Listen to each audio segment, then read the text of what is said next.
Hello friends, welcome back to my channel.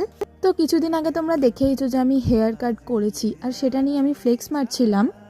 আর সেদিনকেই ছিল আমার শুটিংয়ে যাওয়ার দিন।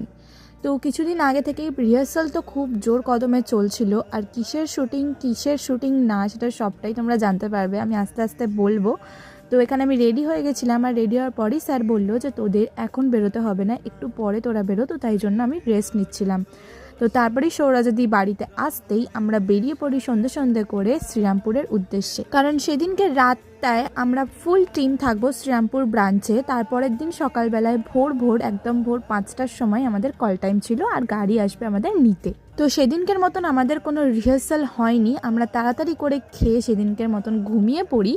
আর তার পরের দিনকেই ভোর 5টার সময় উঠে আমরা একদম রেডি হয়ে যাই সবাই মিলে, কারণ একটু পরেই চলে আসতো গাড়ি, আর গাড়ি করে আমরা যাব পার্পল স্টুডিও। তো ওদিকে সবাই ক্লাসে রেডি হচ্ছিল, তো তার ফাঁকে আমি ভাবলাম যে এখানে এসে একটু ভিডিও করে নিই। তো দেখতেই পাচ্ছ একদম ফুল রেডি আমরা সবাই বেরোনোর জন্য, একদম ব্যাগপত্র বিছানা সব গুছিয়ে নিয়েছি, নিজেরাও রেডি হয়ে গেছি। আর সবার চোখে তো ঘুম অবস্থা, তোমরা দেখতেই পাচ্ছ সবার খুবই খারাপ অবস্থা। আর এখানে এতটা ঠান্ডা লাগছিল সবার যে সবাই কেঁপে যাচ্ছিল সকালবেলায়। তো আমরা কিছুজন যাচ্ছিলাম একটা গাড়িতে, আমি 5জন মতন, আর বাকি ফুল টিম আসছিল স্যারেদের সাথে একটা বাসে। তো স্বাভাবিকভাবেই আমরা আমাদের এই গাড়িটা তাড়াতাড়ি পৌঁছে যাই পার্পল স্টুডিওতে। আর ওদের বাসটা আসতে অনেকটাই লেট করে, যেখানে শুটিংয়ের টাইম বেরিয়ে যাচ্ছিল কিন্তু ওদের বাস আসছিল না। আমাদেরও চিন্তা হচ্ছিল খুব বেশি, বাট তারপরে অনেকটাই টাইম ওয়েট করার পরেই দেখলাম সবাই চলে এসছে। তো এটাই ছিল আমাদের ফাইনাল লুক। কেমন লাগছে আমাদের সবাইকে তোমরা প্লিজ কমেন্টে জানিও। আর আমি সমস্ত রকম ছবি তো পোস্ট করেই দিয়েছি, তোমরা দেখতেই পেয়ে গেছো অবশ্যই।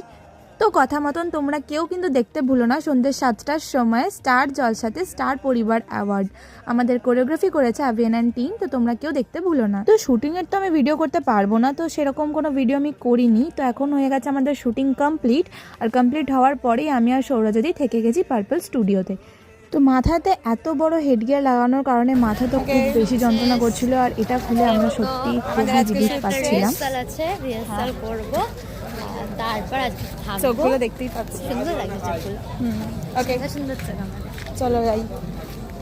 তো আমাকে আর সৌরাজাদিকে থাকতে হয় ওখানেই, আর বাকি ফুল টিম বাড়ি চলে যায়, কারণ আমাকে আর সৌরাজাদিকে নেক্সট ডেতে আর একটা শুটিংয়ের জন্য থাকতে হবে। তো সেটার জন্যই আমরা ছিলাম সেদিনকে রাতে, আর বাকি সব শুটিং চলছিল সেদিনকে রাতের বেলাতেও। তো আমরা যেহেতু ফ্লোরে ছিলাম তাই আমরা বসে বসে দেখছিলাম। তো ভিডিওটা তোমাদের কেমন লাগলো তোমরা জানিও কিন্তু, আর আজকে রাতে দেখতে কিন্তু ভুলো না স্টার পরিবার অ্যাওয়ার্ড। দেখা হচ্ছে তোমাদের সাথে নেক্সট ভিডিওতে। টাটা বাই বাই, সবাই ভালো থেকো।